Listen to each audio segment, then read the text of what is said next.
He came back 3 days early, and what he found in his father's garden changed everything he thought he knew about the life he had built. The car pulled into the driveway of the Hargrove estate just past 2 in the afternoon. Nathan Hargrove stepped out before the driver could open the door, loosening his tie before his feet hit the gravel. 6 weeks in London.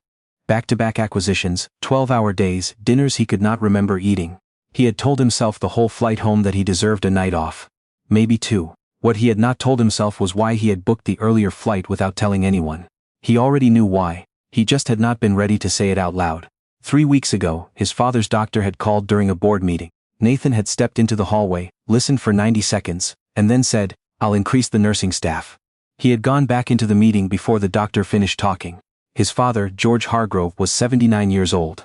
18 months ago, the early-stage Alzheimer's diagnosis had arrived in a manila folder that Nathan had read once, placed in a drawer, and never opened again. Since then he had handled everything the way he handled every problem. He hired the right people, he set the right budget, he built the right structure around the situation and then went back to work. He had not been home in 6 weeks. The house was quiet when he stepped through the back entrance. The kind of quiet that felt like held breath. Nathan set his briefcase on the kitchen counter and pulled a glass of water, looking around the room. Everything was exactly as it should be. Clean counters, fresh flowers on the table, the hum of the refrigerator, the distant sound of a sprinkler somewhere in the back. Then he heard something else. Low voices, one of them laughing. Nathan set down the glass. He moved through the kitchen slowly, past the dining room with its long unused chairs, past the sunroom where his father used to read every morning before the mornings became uncertain. Through the tall glass doors at the back of the house he could see the garden. George Hargrove sat in his wheelchair at the wrought iron table beneath the oak tree. His white hair caught the afternoon light, his hand would rest testful in front of him, and between them sat a chessboard. Across from him was a man Nathan had never seen before. Maybe 60 years old. Worn khaki pants, a faded green shirt, a Yankees cap pushed back on his head. He was leaning forward with both elbows on the table, studying the board with the kind of concentration most people reserved for things that actually mattered. George moved a piece. The man in the green shirt sat back. He pressed his lips together. Then he said something and George Hargrove laughed. Not a polite laugh. Not the thin, confused sound Nathan had heard during his last visit 8 weeks ago when his father had forgotten the word for coffee. This was a real laugh, short and surprised and delighted. The kind that comes from being caught off guard by something genuinely funny. Nathan stood at the glass door and could not move. His father had not laughed like that in almost 2 years. The man reached across the board and moved his own piece. George leaned in, studying it, his brow furrowed.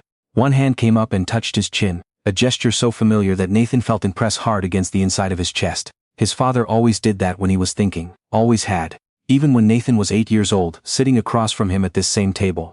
George moved another piece. The man in the green shirt shook his head slowly. He was smiling. Nathan pushed open the glass door. Both of them looked up. George's expression moved through surprise, then recognition, and then something Nathan had been afraid to look for directly. Something warm. Nathan. His father's voice was steady, clear. He said the name like he had been expecting him. Nathan crossed the garden. "Hey Dad." He stopped at the edge of the table, not sure where to put his hands. "I came back early." George nodded as if this were perfectly normal. "You should have called.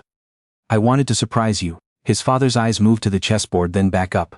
"This is Marcus Webb," he said. "He takes care of the garden, and he cannot beat me in chess but he keeps trying." Marcus Webb stood and extended his hand.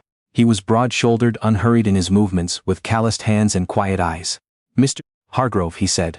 Nathan shook his hand. "Nathan, I know." Marcus glanced at George. "Your father talks about you." Nathan did not know what to say to that. He pulled out a chair and sat down. For a long moment nobody spoke. The sprinkler shut off somewhere across the yard. A bird moved through the oak tree above them. George reached for a piece on the board then stopped. He looked at Marcus.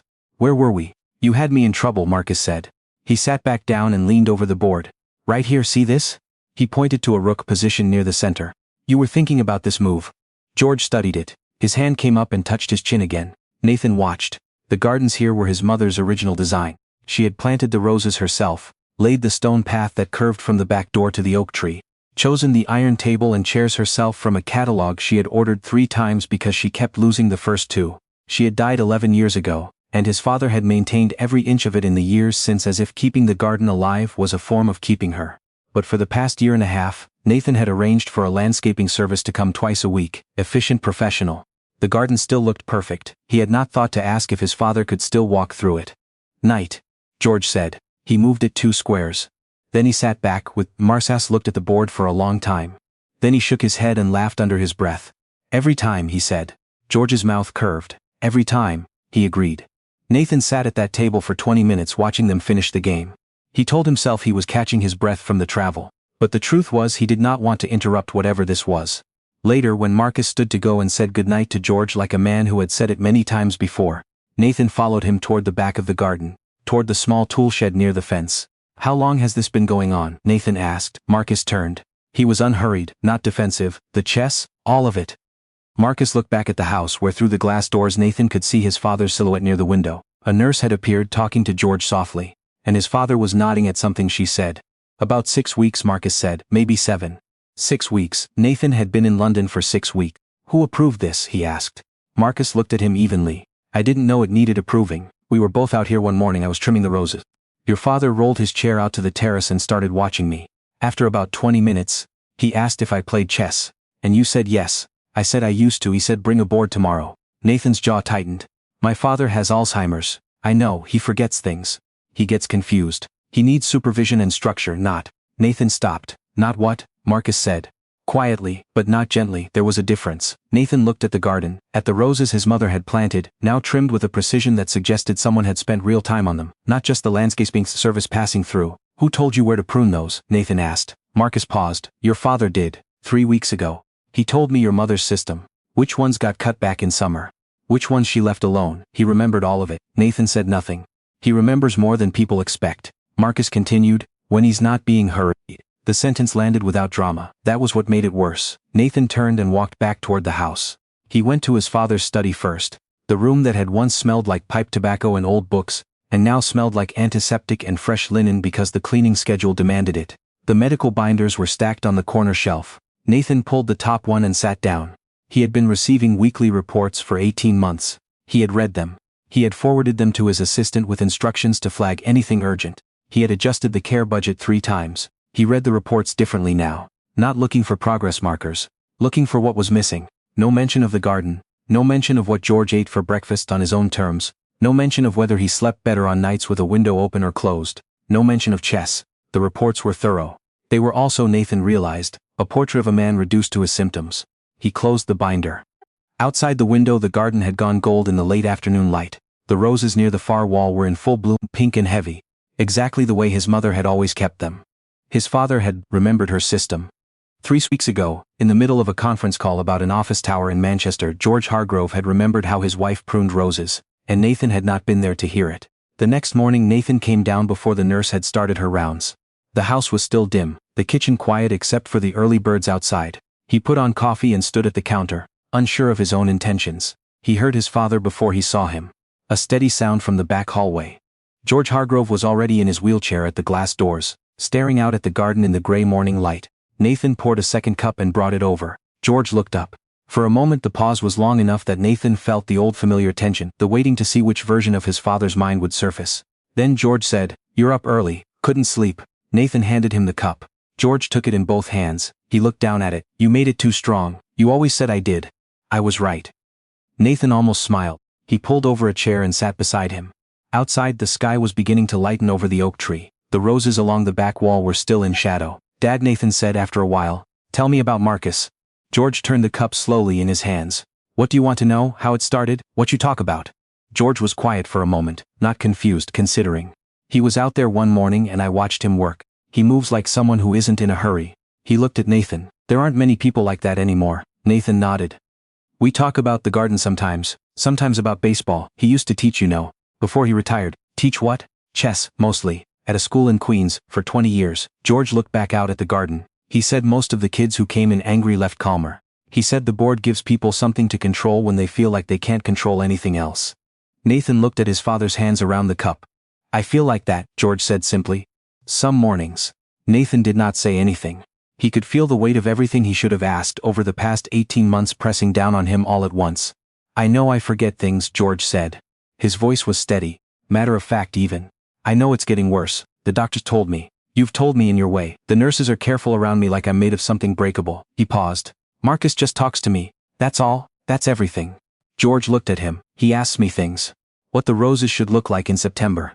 Whether I think it's going to rain. Whether I used to play chess fast or slow." His hands stilled on the cup. "Nobody has asked me questions like that in a long time. Questions that expect an answer." Nathan looked down at the floor. He had visited his father 7 times in 18 months. He had never once thought to ask about the roses. A knock came at the glass door. Marcus Webb stood side, Yankees cap already on, a thermos in one hand. He lifted it slightly in greeting. George's face changed.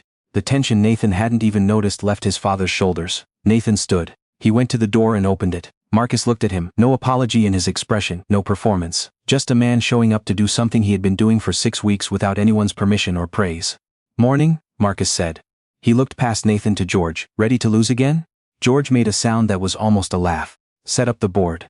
Nathan stepped aside. He watched Marcus come into the garden the way he always seemed to move. No rush, no announcement. He pulled the chess set from the canvas bag on his shoulder and set it up on the iron table while George wheeled himself down the terrace ramp. Nathan sat on the low stone wall nearby. He told himself he would go inside after a few minutes. He stayed for an hour. The thing he noticed watching them was the quality of the silence. It was not the silence of two people running out of things to say. It was the silence of two people comfortable enough not to fill the space. Marcus would move a piece and lean back. George would study the board for as long as he needed. Nobody rushed him. Nobody finished his sentences. Nobody glanced at a watch. At some point Marcus looked up at Nathan. "Your father says you used to play." Nathan blinked. "When I was a kid." George did not look up from the board. He was impatient. He hated to wait. "I was 9, Nathan said. "You're 38 now," George said. He moved his bishop. "Patience is something you practice." Marcus looked at the board, then at Nathan, with an expression that was not quite a smile. Nathan looked at his father. The old man was still studying the board, his chin resting on one hand, his brow furrowed with concentration. He looked like himself. Not the man in the medical reports, not the patient Nathan had been managing from a distance. His father. After the game, as Marcus packed up the board and George rested with his eyes half closed in the morning sun, Nathan found himself standing beside the roses his mother had planted 23 years ago. He did not know their names. He did not know which ones bloomed in August and which ones she left alone. He did not know her system. He stood there until Marcus appeared beside him with the small pruning shears. "Which one?" Nathan asked. Marcus looked at George across the garden. The old man's eyes had opened. He was watching them. Nathan turned to his father. "Dad, this one?" He pointed to a stem near the top of the outer row. George studied it. His hand came up and touched his chin. Nathan waited. He did not the silence. George's head moved once. No. Nathan moved his hand to a stem lower down, further in. This time George's hand dropped from his chin. The left side of his mouth lifted just slightly. "That one," Marcus said quietly. Nathan made the cut. The small thing it was, a single stem, a simple answer, and yet the garden felt entirely different afterward. Like something had been unlocked. Like a window opened in a room that had been sealed too long. His phone vibrated in his pocket. He glanced at the screen. Diane Whitfield, his girlfriend. He had not returned her last 2 calls. He put the phone back in his pocket. That evening Diane arrived at the estate without calling ahead. Nathan heard her car on the gravel from the upstairs window. By the time he came down, Harold, the house manager, was already at the door and Diane was stepping inside in a pale blazer and dark trousers, her phone in one hand, her bag in the other. She smiled when she saw him, the kind of smile that was warm on the surface and quietly assessing underneath. Nathan had always known the difference. "You didn't tell me you were back," she said. "I came early." She kissed his cheek. "I heard." She looked around the foyer. "How's your father?" "Better than I expected." "Good," she said it genuinely enough. "Listen, I need to talk to you about the Whitfield dinner on Friday. Ambassador Reyes is going to be there and it's important you're present, not just in attendance, actually present. I know you've been traveling, but Diane, this matters for the foundation and your father's trust was partially funded through those contacts. So it's relevant to him too, really." "Diane." She stopped. She looked at him. "My father is in the garden," Nathan said. "I was about to go back out." Diane glanced toward the back of the house. Through the glass doors the garden lights had come on in the early dusk, and George's silhouette was visible in his chair near the table. "It's almost dark," she said. "He likes it out there." She studied Nathan for a moment. A calculation happening somewhere behind her eyes that she did not voice. "I'll come with you," she said. They walked out together. George looked up as they approached. He looked at Diane with the calm, distant expression he sometimes wore with people he saw infrequently. Nathan felt the familiar uncertainty. Then his father said, "Diane," clearly, and reached out a hand. Diane took it. "Hello, George. You look well." "I am well," he said, and meant it. She sat across from him in the chair Marcus had used that morning. She folded her hands on the table. "Nathan tells me you've been spending time in the garden." George looked at Nathan. Then back at her. "Every morning." "That's lovely." She glanced at the roses. Then back at George. "I've been thinking about the fall schedule for the estate. There's a very good residential facility that some colleagues of ours have used for their parents. State of the art. Wonderful staff. A full team of specialists, recreational therapists, the whole." Diane Nathan's voice was quiet. She looked at him. "I'm just mentioning it. The logistics of the care here are complicated and my father is right here, Nathan said. The words came out low, not angry. Diane held his gaze. Something shifted in her expression. Of course, she said. George looked between them. His hand rested on the arm of his chair. After a moment he turned to the roses along the wall and said, Sarah planted those in May. That year it rained every weekend. She planted them anyway. He paused. She said rain was proof that something needed to grow. Diane looked at Nathan. Nathan looked at his father. His mother's name spoken in the present tense, easy and real, as if she had just stepped inside for a moment and might come back any minute. Nathan sat down. Diane stayed a while longer and she was gracious about it. She made conversation. She complimented the garden. But Nathan noticed she did not ask George another question for the rest of the evening. She spoke around him, the way people did when they had already decided someone was not quite fully there. His father noticed. Nathan saw it in the small stillness that came over George's face, the way his hands folded quietly in his lap. After Diane said goodnight and went inside, George sat in the garden for a few more minutes. Then he said, She means well. Nathan looked at the roses. I know, but she's thinking about logistics, George said. Not about me. Nathan could not answer that. After a long quiet, George said, I don't want to go to a facility, Nathan. The words were not a plea. They were a statement. Calm, clear and carrying the weight of a man who understood that his ability to state his own preferences might not last forever, and was using it now while he still could. Nathan looked at his father. You're not going anywhere. George nodded once, as if that settled it. Nathan wished he had said it 18 months ago. That night, after the nurses had settled his father and the house had gone quiet, Nathan sat in his father's study with the medical binders open around him. He had read them before looking for one thing. Now he read them looking for another. He looked for Marcus. There was no mention of him. Not in any report, not in any nursing note. Not in the weekly updates Nathan had been forwarding to his assistant for a year and a half. A man who had been showing up every morning for 6 weeks, sitting with George Hargrove for an hour or two, playing chess, talking about roses and rain and baseball, and not a single professional had thought to document it. Because it was not treatment. It had no billing code. Nathan closed the binders. He went to the window and looked out at the garden. The lights had gone off. The roses were dark shapes against the stone wall. The iron table sat empty where that afternoon his father had beaten Marcus Webb in chess for the 7th time and laughed like he meant it. A soft knock at the door. Marcus Webb stood in the hallway, still in his work clothes, his cap in his hands. Nathan looked at him. You're still here? I forgot my shears, Marcus said. He held them up. Then he glanced into the study at the binders on the desk. He said nothing about them. Nathan looked at him. Can I ask you something? Marcus waited. Why did you keep coming back? It's not part of your job. Marcus looked down at the shears in his hands for a moment. When he looked up, his expression was straightforward. Because he wanted to play. Nathan waited. And because. Marcus paused. When I first started coming here, I noticed something. The nurses talked to him like he was a schedule. The house staff talked around him. You called and he'd get quiet afterward. Not sad, just. He thought about how to say it. Like he was remembering he was a problem to be managed. Nathan looked away. I used to teach for 20 years, Marcus said. Junior high. Kids who'd been written off. And the ones who made it weren't always the ones who got the most intervention. Sometimes they just needed someone to expect something from them. He paused. Your father is the same. He knows more than people let him show. He just needs someone to wait. Nathan looked at the window, at the dark garden. I'm paying for the best care in the county, he said. Not a defense. Just a fact he was handing over to someone who might know what to do with it. Marcus nodded. I know. It shows. A pause. That's different from being present. The sentence was simple. It did not raise its voice. It did not need to. Nathan put his hands in his pockets. I hear you, he said. He meant it. For the first time in a long time he was actually listening.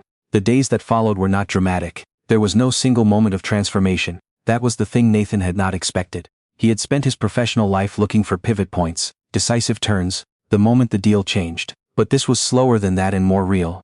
He started eating breakfast with his father. Not performing it.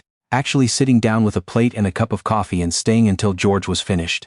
He learned that his father liked the curtains open on the east side of the room before 9 and closed after. Because the morning light was what he wanted, and the midday glare was not. He learned that George ate better when no one stood over him waiting to help. He learned that his father still had opinions about baseball, strong ones, and that he could talk about the 1986 World Series with perfect clarity for 20 minutes straight.